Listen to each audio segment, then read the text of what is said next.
કચ્છી ગુજરાતી સરિતામાના ચેનલમાં આપણું સ્વાગત છે। આજે આપણે બનાવશું લાલ મરચાં વઘારેલા। તો પહેલાં આપણે એને બરાબર ધોઈ લઈએ। 500 ગ્રામ મેં લાલ મરચાં લીધા છે।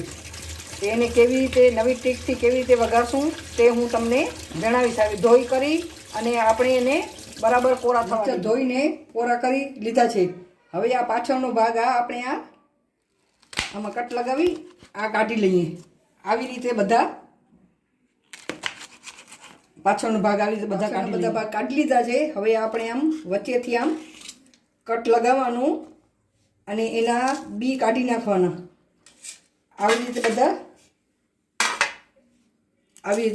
બી કાઢી લઈએ આપણે આવી રીતે આમ।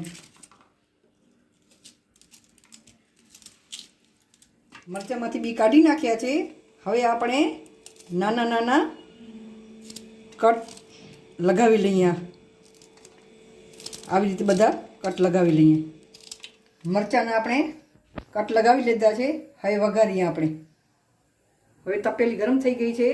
આપણે જોઈતા પ્રમાણે તેલ અંદર એડ કરી દઈએ અને ગરમ થવા દઈએ। તેલ ગરમ થઈ ગયું છે। આમાં 1 ચમચ આપણે મેથી નાખશું, 1 ચમચ આ રાઈ, 1 ચમચ આ વરિયાળી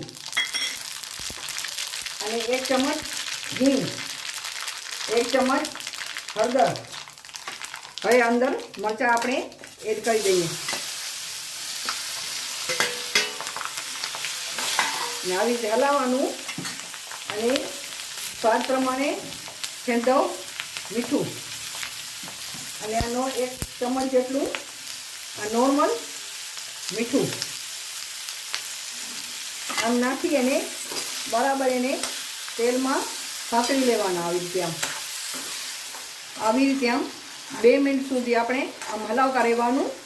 આ જોતા જ આપણે ગમે એવા મરચાં આ તીખા જરાય નથી હોતા। મરચાં બી કાઢી નાખીએ એટલે તીખાશેમાંથી નીકળી જાય છે ને બહુ મસ્ત મજાના ટેસ્ટી આ મરચાં થાય છે।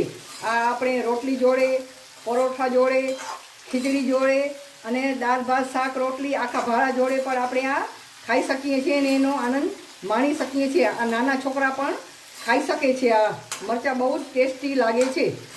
આ ટ્રીકથી તમે બનાવજો મરચાં, જરૂર ચોક્કસથી બનાવજો ને આ મરચાં ઠંડા થયા પછી આપણે એરટાઈટ ડબ્બામાં અઠવાડિયા સુધી આપણે ફ્રીજમાં રાખી શકીએ છીએ અને એનો આનંદ માણી શકીએ છીએ। હવે હજી આપણે 1 મિનિટ સુધી આને સાંતળી લેશું। હજી જરાક સેજ આને નરમ થવા દઈએ મરચાંને આમ। હવે આપણા મરચાં તૈયાર થવા આવ્યા છે। હવે આપણે ગેસની ફ્લેમ બંધ કરી દઈએ ને બીજા કન્ટેનરમાં આપણે કાઢી લઈએ। આપણા વઘારિયા મરચાં રેડી થઈ ગયા છે। આપણે અલગ બાઉલમાં કાઢી લીધા છે। મસ્ત મજાના વઘારિયા લાલ મરચાં। મારી રેસીપી તમને ગમે તો લાઈક અને શેર કરજો અને કોમેન્ટ જરૂરથી કરજો અને મારા ચેનલને સબસ્ક્રાઈબ કરજો જેથી તમને મારી નવી રેસીપી તમને તરત જોવા મળે।